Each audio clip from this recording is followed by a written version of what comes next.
السلام علیکم اسٹوڈنٹ. آج ہمارے جو میں نے آپ کی کتاب سے لیا ہے وہ ہے ڈرامہ سبق شہید. لکھنے والے ہیں مرزا جو ادیب ہیں، اور جبکہ یہ تو ان کا تھا ادبی نام، ادبی دنیا میں جس حیثیت سے مشہور ہوئے، جبکہ اصل نام ان کا مرزا دلاور حسین علی تھا.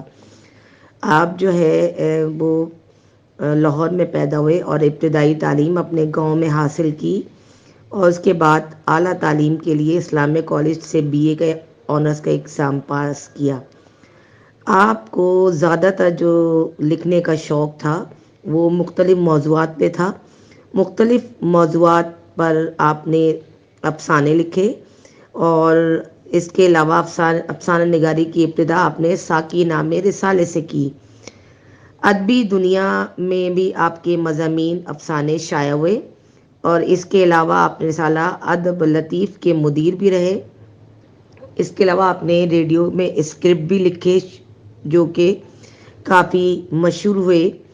آپ کی طرز تحریک کی نمایاں خصوصیات یہ تھی کہ آپ کا ہر ڈرامہ کہانی اپنے اندر ایک خاص مقصدیت رکھتا تھا. آپ کے تحریر کردہ مکالمے سادہ مگر دلچسپ ہوتے تھے، اور زیادہ تر انسانیت اور انسانی ہمدردی آپ کی تحریروں کے خاص نمایاں پہلو رہے. اور آپ نے مختلف موضوعات پر جو کتابیں لکھیں ان میں خاص طور پہ جنگل، مٹی کا دیا، کمبل، آنسو اور ستارے، خاک نشین، لہو قالین اور ناخن کا قرض، شیشے کی دیوار ایک خاص اہمیت کے حامل ہے. موجودہ سبق شہید میں آپ نے جس ٹاپک کو، جیسے کہ آپ کو پتہ ہے کہ نام سے ظاہر ہوتا ہے کہ شہادت کے فلسفے کو آپ نے بیان کرنے کی کوشش کی ہے، اور یہ بتایا ہے کہ شہادت جو ہے وہ کس طرح ہمارے لیے خاص اہمیت یا مقام رکھتا ہے، کیونکہ شہید کی جو موت ہے وہ قوم کی حیات ہے.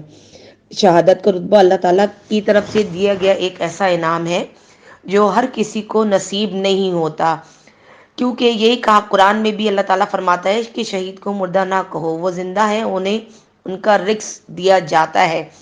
یعنی اللہ تعالیٰ نے شہید کا جو رتبہ مقدس کتاب یعنی قرآن میں بیان کیا، اس کے بعد تو شہادت کی اعلیٰ رتبے کی کوئی دلیل کی ضرورت باقی نہیں رہتی، کیونکہ کسی شاعر نے کیا خوب کہا ہے، جب تک نہ جلیں دیپ شہیدوں کے لہو سے، کہتے ہیں کہ جنت میں چراغاں نہیں ہوتا.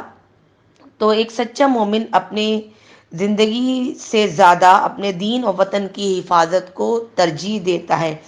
تو اس کے لیے اگر میں کہوں کہ مذہب پہ اگر کوئی آنچ آئے اور وہ دین کی سربلندی کی خاطر ہمیشہ کے لیے جام شہادت کو نوش کرنے کے لیے ہمہ وقت تیار رہتا ہے، کیونکہ اس کے بارے میں اقبال فرماتے ہیں، شہادت مطلوب مقصود مومن، نہ مال غنیمت نہ کشور کشائی.